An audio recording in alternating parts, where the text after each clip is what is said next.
Genel olarak zaten silahlanma, Türkiye'deki silahlanma ve militarizm bizim yaşamımızı toplum olarak hepimizi negatif yönden etkiliyor.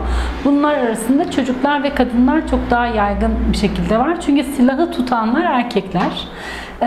Ve Türkiye'de işte neredeyse 100 kişi başına düşen silah sayısı 20'lerde. Bunlar sadece bir de kayıtlı olanlar, işte ruhsatı olanlar ama yasak olan yani illegal olan silahlanmada özellikle çok fazla.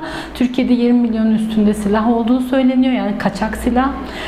Neredeyse bu da baktığımızda neredeyse 3 evden ikisinde yani 2 evden birine neredeyse yakın olarak silah var yani. Bir de bunun yanı sıra silahın bu kadar çok evlerde ve toplumda yaygın olmasının sebeplerinden biri de aynı zamanda çok yüksek oranda silahlı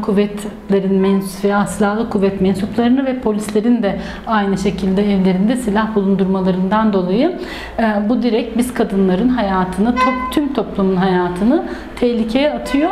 İşte görüyoruz mesela geçen gün de düğünde bir tane çocuğa silah veren babayı çocuk vurdu. Küçücük çocuğun eline, bir erkek çocuğun eline silah veriyor ve silah tutmanın bir ulvi bir şey olduğu çocuğa aşılanıyor bir yandan da ve silah kullanmak olumlanıyor bu toplumda. Bu da öldürmek de bakıyorsunuz oyunlara, dizilere, mafyatik dizilerin yaygınlığına, toplumda ölmenin birinin işte namusu için veyahut da vatan için hani böyle şeylerin ulvi yapılarak birilerini silahla öldürmek, yaralamak bunlar çok normalleşmiş durumda. Artık trafikte bile yani hiçbirimiz sokakta, trafikte bu evlerimizin içinde güvende değiliz. Ve çocuklar da zaten bundan etkileniyorlar. Görüyoruz da haberlerde, yaşamın içinde de. Sakatlanma, işte öldürülme, yani çocukların aynı şekilde silahla büyümelerinin hem psikolojik hem de fiziksel olarak çok ciddi etkisi var. Hani sonuçta ölümle burun buruna yaşıyor durumdayız ve bireysel silahlanmanın kesinlikle tüm dünyada sonlanması lazım.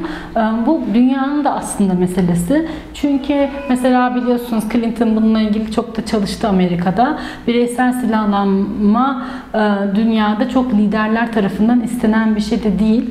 Hatta aksine Türkiye'de de bu son zamanlarda işte hep bir şey olacak, ihtilal olacak, bir şey olacak, bir darbe olacak korkusuyla insanlar da silah alma, evde silah bulundurma, bir de artık hani şehirde o oluşabilecek bir dolu tehlikeye karşı insanların çantasında, arabasında, evinde silah taşıması fikri çok olumlanıyor. Bu da çok tehlikeli zaten. Yani gelecek açısından da çok tehlikeli.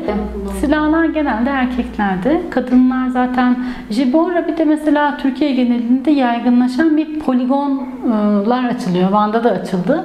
Mesela bu da çok tehlikeli. Kadınlar da gidiyor işte buna. Sonra işte şeyin içinde onun bir adı var. Savaşı yapılıyor işte hani canlı olarak. Boya ama yine sonuçta bir hedef haline gelme, hedef etme. Bu aslında yine birbirini öldürmenin, birbirini yaralanmanın bir provası. Ve bunu genelde tabii erkekler çok keyif alarak, zevk alarak yapıyorlar. Çocuklar da mesela oyunlarda hep silahlı ve işte ateş etmek üzerine kurulmuş. Bireysel silahlanmanın kesinlikle ben yasaklanması gerektiğini düşünüyorum. Ve aynı zamanda da çocukları hani oyuncakçılarda bile satılmaması gerekiyor. Yani su tabancasının bile aslında bence kullanılmaması lazım. Çünkü bu insanları yaralamaya, öldürmeye ve ölmeye yönelik yaşama ait şeylerin, oyuncakların ve oyunların ve planların ve yaşamımız içindeki kurgunun yaşama dair olmasını tabii ki savunuyorum bir aktivist olarak. Bizim mesela kadınlara olan eğitimlerde özellikle şiddete karşı stratejiler diye bir çalışma grubumuz var. Atölye yapıyoruz bununla ilgili. Kadınlara söylediğimiz şeylerden biri mesela kavga anında, aile içi tartışma anında özellikle evdeki kesici aletlerin olmadığı yerlerde kalmak, hatta onları saklamak. İkinci olarak banyo, tuvalet gibi yerlere saklanmamaları ve kaçmamaları. Bir de balkon, hani aşağı düşebilecekleri yerlerde durmamaları. Biliyorsunuz kadınlar balkonlardan çok itiliyorlar. Kaza süsü çok veriliyor. O yüzden kadınların ölüm riski, yaralanma riski olabileceği, silah başta olmak üzere kadınların hayatını tehlikeye atacak şeylerden uzak durmaları. Bir de tabii ki haklarını bilmeleri, kendi yaşamlarını, kendi yaşamlarını kutsamaları kendi açılarından ve buna dair de kimsenin kendilerini ezmemeleri ve yaralamamaları için de bir yandan mücadele edip bilinçlenmeleri gerekiyor. Yani bizim asıl amacımız da bu zaten. Böyle bir bilinç gelişirse zaten bu saydığımız her şey de değişir, dönüşür diye düşünüyorum. Şöyle söyleyeyim, bu işte biraz önce de biraz kısmen bahsetmiştim. Ta bu hatırlarsanız Kurtlar Vadisi'den aslında, o da kaç yıl oluyor? Bayağı eski yani bu. Daha öncesinde de böyle çete mafya filmleri çok yaygındı. Bir de bunlar mesela insanlara yöntem öğretiyor. Nasıl kullanacağını mesela onu daha gösteriyor, olumlu gösteriyor toplumda. Ve de hatta mesela bir dizide izlemiştim.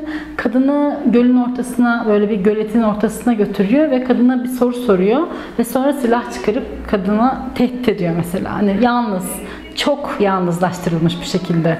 Yani bunlar aslında yöntemler. Erkeklere kadınların nasıl öldürüleceğini, nasıl tehdit edilebileceğini gösterdikleri bir yöntemler bütünü.